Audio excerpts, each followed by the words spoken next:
Buenas tardes, como ha dicho Javier, mi nombre es Nicolás Avedon y soy escritor de ciencia ficción. Y diréis, ¿qué hace un escritor de ciencia ficción aquí, no? La ventaja de ser escritor es que en mi presentación va a haber pocos números y pocas gráficas, ¿vale? Lo malo de salir el último es que ya me han pisado casi todos los ejemplos. Pero bueno, como escritor, mi especialidad son los futuros distópicos y la inteligencia artificial con consciencia propia. Pero antes de ponerme a hablar del futuro del siglo XXIII, voy a hablaros un poco de cómo conocí yo la inteligencia artificial, mi primera vez con la inteligencia artificial. A finales de los años 80, yo era un adolescente de 15 años que me relacionaba mejor con las máquinas que con las personas. Tampoco ha cambiado mucho la cosa. El caso es que en aquella época, antes de Internet, existía una red de ordenadores llamada Fidonet. No sé si alguno puede que la conozca. Fidonet existía antes de Internet y era una red básicamente de aficionados que montaban unos nodos en sus casas de forma que se conectaban unos con otros a lo largo de todo el mundo, intercambiando mensajes y ficheros. Bien, yo a finales de los 80 tenía una BBS en casa de mi madre no lo sabía. Y recibía llamadas de personas a través del módem de la línea telefónica para conectarse a mi BBS, para descargarse ficheros e intercambiar mensajes con otras redes del mundo. Y también, ¿por qué no?, para hablar con el SysOp. El SysOp era el encargado de la BBS, ¿no? O sea, yo. Y bueno, pues hablaban conmigo y me costaba menos relacionarme con la gente. En aquella época el chat era algo innovador, no es como ahora que estamos todos acostumbrados, ¿no? En aquella época yo instalé una aplicación en mi BBS que se llamaba Elisa. Elisa es el primer sistema de inteligencia artificial conversacional diseñado allá por los años 60. No os vayáis a creer, no era una versión evolucionada, era la misma. Yo ponía esa aplicación en mi BBS y los operadores creían que estaban hablando conmigo, los usuarios, pero no, estaban hablando con Elisa. Y os tenéis que imaginar, yo ahí en el cuarto oscuro, sin que mi madre se enterara, veía a la gente hablar, porque se veía el chat, se veía las conversaciones de los usuarios hablando con la inteligencia artificial durante minutos, a veces cuarto de hora. Y hubo usuarios que nunca supieron que no habían hablado conmigo, habían hablado con una inteligencia artificial. Así es como comencé con la inteligencia artificial. Ha pasado el tiempo, ha llegado Internet y estoy convencido que esta imagen os suena familiar. Esta foto es mía, la hice yo hace poco en un restaurante. Y bueno, yo supongo que mi abuelo diría, se van a quedar tontos todo el día con el móvil, ¿no? Sonará esto. El caso es que yo veo algo más que esto. Yo veo a 4 chavales que probablemente se conozcan del instituto, que están ahí, han quedado para cenar, pero a la vez están hablando con otras personas en todo el mundo, están compartiendo cosas,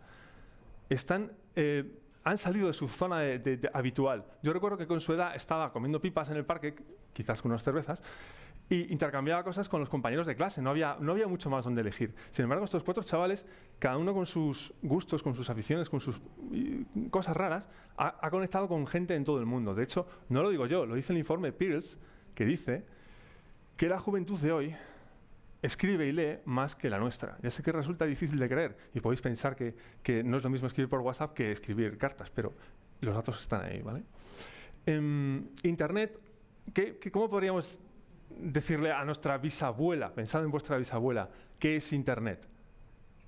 Le diríamos que Internet sirve para comprar zapatillas en Amazon, le diríamos que sirve para leer el periódico, le diríamos que sirve para, no sé, coger citas e enterarse de eventos como este, le diríamos que sirve para alquilar un avión o para ligar por Internet, ¿por qué no? Nos diría la abuela, nos diría que para eso no hace falta Internet, porque es que Internet es mucho más que eso. Internet realmente ha cambiado la forma de relacionarnos. Yo estoy convencido que el que lo inventó, Tim Berners-Lee, aquí presente, junto con otros visionarios que en su día crearon tecnología, no tenían ni idea de qué iba a ocurrir con la tecnología que ellos habían inventado. De hecho, si juntamos la invención de Tim Berners-Lee con el del algoritmo de clave pública, clave privada y 3 o 4 más, de repente sale el blockchain y del blockchain sale pues un futuro donde probablemente la sociedad cambie porque va a cambiar la forma en la que vamos a mover el dinero y hacer otras muchas cosas. Seguramente los tecnólogos, como los que diseñaron aquí nuestro coche volador, diseñado en los años 50, no imaginaban cómo iba a ser el futuro, porque es que realmente los que crean tecnología no son especialmente buenos viendo qué va a pasar con su tecnología. Fijaros qué curioso, qué optimistas, no tenían cinturones de seguridad en los coches voladores. ¿Vale? Este señor, de aquí sale muy joven, ya está un poco más mayor, escribió en 1984 una novela que cambió la ciencia ficción. Premio para el que lo conozca, para el que no lo conozca, es William Gibson, escribió Neuromante, Y en 1984 escribió una novela en la que hablaba de Internet, hablaba de realidad virtual y hablaba de hackers. Bastante parecido a como son hoy en día. También hablaba, además de esto, hablaba de megacorporaciones, hablaba de neuroimplantes, hablaba de inteligencias artificiales conscientes, o sea, no como las que habéis oído hablar de aquí, unas inteligencias artificiales muy, muy, muy diferentes. Lo curioso es que en 1984 ya existía Internet, pero no era algo de uso común. Y desde luego no era una cosa que se usara como Gibson hablaba en su libro. La realidad virtual, pues bueno, hablaban de cosas, pero tampoco era una cosa como la que hoy en día ya se está empezando a ver. Lo mismo con los hackers. Él sí que planteó unas historias de hackers mucho más creíbles y mucho más parecidas a la realidad. Podemos extrapolar las metacorporaciones, las megacorporaciones, que son empresas multinacionales con mucho más poder que cualquier otro país sobre la Tierra. No voy a decir nada malo de Amazon o de Google, porque también los uso, pero quizás ese sea el camino. Lo mismo que en los neuroimplantes, que son un sistema para conectar la mente con la máquina. De hecho, creo que Elon Musk ha patentado ya, ha cogido el dominio y ha creado una empresa que se llama Neuralink. No me lo estoy inventando, lo podéis ver. Y las inteligencias artificiales autoconscientes, bueno, pues quizás sea el siguiente camino. Un comentario es que Gibson odiaba la tecnología. Escribió Neuromante con una Olivetti de los años 60. Sin embargo, hay científicos que están empeñados, ya lo han dicho aquí, por eso no voy a aspirar, Elon Musk y Stephen Hawking están empeñados en que la inteligencia artificial puede destruir la humanidad. A ver, yo como escritor estoy especializado en distopía futurista y lo que escribo es cyberpunk, que es bastante oscuro y chungo. Pero la verdad es que las tesis de Stephen Hawking son todavía más oscuras que las mías. En mis libros hablo de cyberpunk y sobre todo hablo de inteligencias artificiales, que sospecho que es la razón por la que estoy aquí. El caso es que si tan peligrosa es la inteligencia artificial, y de hecho así nos la pintan en el cine, y todos conocemos un montón de casos, ¿no? Los que están ahí a la izquierda son de películas, pero la realidad es otra muy distinta. La realidad es que la mitad de nosotros probablemente tenga una aspiradora en casa que le barre las pelusas debajo de la cama. Y no sabemos cómo lo hace, y es fantástico, ¿verdad? ¿Es inteligencia artificial? Bueno, vale. DeepL, para los que no conozcan, es un traductor mucho mejor que Google Translator. Utiliza la misma tecnología, pero lo ha mejorado. Y a veces es muy complicado, incluso para traductores profesionales, diferenciar qué ha traducido DeepL y qué ha traducido un ser humano. Y ahí está. Es real, no me parece demasiado peligroso, excepto si yo fuera traductor. AlphaZero es una aplicación de Google que sirve para barrer, literalmente barrer, a cualquier jugador de ajedrez, humano o máquina. Lo aplasta sistemáticamente, lo humilla. Google Duplex, no sé si habéis visto el vídeo. Yo, de verdad, os recomiendo verlo. Es una demo que hicieron los de Google de un sistema que se supone que era para reservar restaurantes o citas o cosas, ¿no? Entonces salía una, además con síntesis de voz, salía una inteligencia artificial hablando y decía, hola, quiero reservar un restaurante, y él se equivocaba y hacía bromas, y entonces el otro le decía, sí, pues no sé, no tengo mesa a las 8 y tal. Y lo flipante, a mí lo que me dio terror, es que ellos decían que el que llamaba era la inteligencia artificial, pero yo no estaba tan seguro. Igual era el que recibía la llamada. Era casi imposible distinguirlo. Y eso está ahí. Hombre, yo si me dedicara a eso, pues también tendría un poco de miedo, ¿no? Y luego tenemos a Siri, que bueno, pues mis hijos juegan con él y se ríen mucho de lo que hay. En suma, y por eso empiezo por aquí, es que creo que en general tenemos miedo a lo que no conocemos. Y los que fabrican la tecnología no tienen realmente mucha idea de cómo va a ser su uso en el futuro, ¿no? Así que la pregunta debería ser, primero, antes de hablar de la inteligencia artificial del futuro, ¿cómo nos va a afectar la inteligencia artificial mañana, o pasado, o los próximos 20 años? Ya han comentado lo de los videoclubs, ya me han chafado el ejemplo. Los salones recreativos, para aquellos jugones como yo, pues ya no existen salones recreativos, ya todos tenemos consola, ¿no? Revisores de autobús, ¿alguno se acuerda que había antes un revisor de autobús que te cobraba el billete y otro que era conductor? ¿Quién se acuerda ya de eso, no? No existe, ha pasado la historia. Lo mismo que los mecanógrafos. Bueno, pues lo siento decir, pero a esta abuela le han dicho que el banco, su oficina bancaria, va a desaparecer y que tiene que aprender a usar el banco por Internet. Y está ahí la pobre mujer viendo en el móvil diciendo, Dios mío, ¿esto qué es? Y le han dicho que, pues eso, que hable con su sobrino, que le explique y demás. Porque sí, los bancos, como los conocemos, van a desaparecer. Los coches van a desaparecer. El transporte logístico de transporte también va a desaparecer. Las gasolineras, la seguridad, el ejército se va a transformar. Las bibliotecas, cosa que me duele, va a desaparecer. Todo esto va a desaparecer. ¿Este es el riesgo que nos trae la inteligencia artificial? ¿Que desaparezcan las recepcionistas? No, porque ya ha pasado en un futuro. Ya ha pasado en el pasado.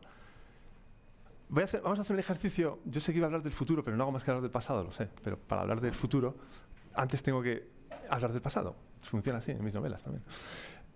¿Cómo será? Imaginaros cómo será un futuro hiperconectado, pero primero iros al siglo XVI e imaginaros una oficina. ¿Cómo funcionaba? Había un señor en una silla, venía gente, ponía papeles encima de la mesa, hacía una cosa y hacía otra. Era muy sencillo, ¿verdad? En los bancos en los años 60 era algo parecido. El hombre no tenía mucho más que una fila de gente, una fila de papeles y hacía una cosa tal que así. ¿De acuerdo? Llegaron los 80 y los médicos ya tenían un busca. Era algo que les podía interrumpir en cualquier momento. Allí donde estuvieran. Podían no estar localizables, podían no estar en casa, podían no estar en el hospital. Pero un busca les decía, tienes que ir a operar. Y ahora, bueno, pues imaginaros nosotros en el trabajo. Estáis ahí en el ordenador, que empiezan a salir pantallitas, que si el chat corporativo, que si el nivel personal, que si el nivel laboral, que si el WhatsApp, que si el Instagram, que si el SMS, que si el móvil de trabajo, el móvil personal, y eso es un follón infernal. Pues imaginaros cómo será dentro de 20 años. Dentro de 20 años, cuando no solo todo eso, sino que la lavadora te avise de lo que le falta detergente, el baby de tu hijo dice que está estresado porque tiene un nivel alto de azúcar y que la profesora le está gritando demasiado. Y además tenemos una mierda en el zapato porque el sensor nos lo dice. Y todo junto a la vez. Imaginaros, haceros un ejercicio de imaginación, ¿de acuerdo? Esto va a tener un precio, que nosotros seremos estos dentro de 40 años. No sabremos manejar toda esa tecnología. Estaremos totalmente out. Soy escritor de ciencia ficción, pero bueno, también soy ingeniero, ahora lo puedo decir. He programado en más de 20 lenguajes de programación desde que tenía esos 15 años y me llevaba mejor con las máquinas. He trabajado con todos los sistemas operativos bueno, todos igual no. Desde que empecé con el Spectrum hasta que he acabado trabajando con AIX, HPUX, Solaris, Linux y cosas raras, ¿no? Es decir, no me considero precisamente torpe con la tecnología, me considero un nativo digital aún habiendo nacido en el año 75. Pero yo sé que dentro de 5 años, mi hijo que ahora tiene 5, cuando tenga 10 años, me enseñará a usar los controles hápticos de la PlayStation 6. Yo diré, bueno, sí, tampoco es tan difícil, pero me lo enseñará él. Y dentro de 20, él me enseñará a usar alguna tecnología que ahora no podemos imaginar. Han hablado de la singularidad, que básicamente significa que la tecnología va mucho más rápido de lo que el ser humano puede procesar. Es físico. La biología nuestra está limitada, mientras que la tecnología tiene una evolución infinita por crecer. Esta gráfica básicamente nos dice que dentro de 50 años la cosa se va a poner muy loca. Básicamente, pues vamos a no entender nada. La tecnología va a ir tan rápida que no vamos a ser capaces de hacer lo básico. Y ahí es donde, por fin, puedo hablar del futuro. Vamos a tener que vivir en un futuro donde tendremos tantas señales de datos que vamos a necesitar más manos, más ojos, más sabores, más olores, más de todo, porque otros los tendrán.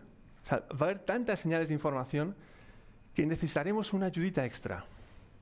Necesitaremos que alguien haga las cosas por nosotros, como ya han dicho por aquí, que alguien piense por nosotros. Pero no solo que piense, sino que actúe. ¿Y cómo va a actuar alguien si no tiene datos? Se los tendrá que aprender. ¿Y qué mejor forma de aprender que de nosotros, desde que nazcamos? Probablemente dentro del siglo XXIII, cuando nazcamos, cuando nazca un bebé, le implanten un chip con una inteligencia artificial limpia, vacía, que no sepa nada. E irá aprendiendo, igual que aprendemos nosotros, irá escuchando, irá viendo, irá riendo, irá jugando, se irá cayendo y sabrá lo que nos gusta y lo que no. Lo sabrá mejor que nadie. De forma que con el paso de los años, cuando tengamos que tomar una decisión como de, dile a este tío pesado que no puedo quedar a las 10, que es que estoy ocupado. Y reserve un restaurante. Y, estaría bien que la próxima semana hiciera todo eso, lo hará por nosotros. Porque sabrá lo que queremos. Nos conocerá mejor que nosotros mismos. De hecho, cuando un día, en un mal momento, tomemos una mala decisión, puede que nos aconseje una mente fría y racional y nos diga, no tío, pero ¿cómo has hecho eso, hombre? Pero no te das cuenta qué tal y qué cual. Y nos contará toda nuestra vida porque es que ha estado allí. Imaginaros además que esa inteligencia artificial pasa de padres a hijos, que podemos aprender de la experiencia de nuestros padres. O mejor aún, que se la podemos vender a otro. ¿Por qué no? Puede ser algo a comercializar. Lo importante aquí es que en el siglo XXIII la inteligencia artificial nos permitirá no estar nunca más solos. Aunque estemos solos, siempre tendremos un compañero que nos conoce desde nuestra infancia. Esto tendrá un coste. No sé si os lo podéis imaginar. Habrá gente que tenga la última tecnología, que tenga la mejor inteligencia artificial, y habrá gente que no tenga ninguna o tenga un modelo de mierda.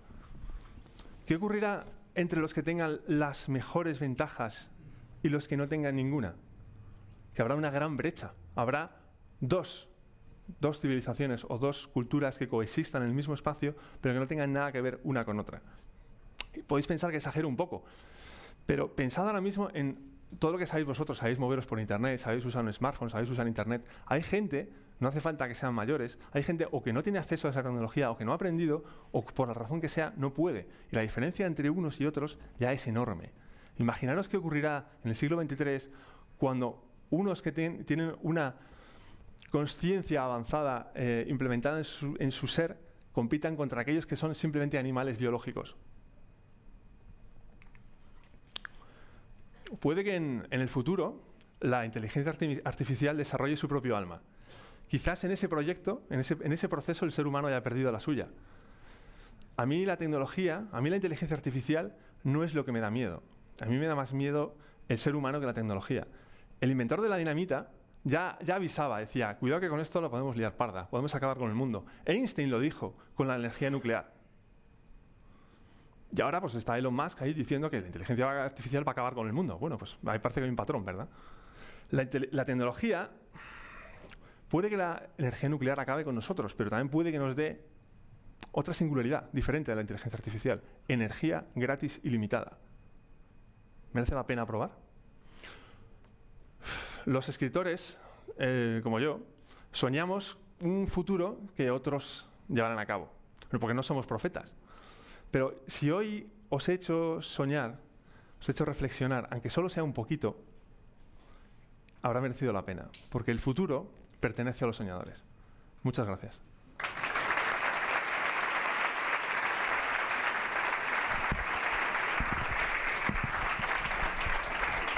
Gracias.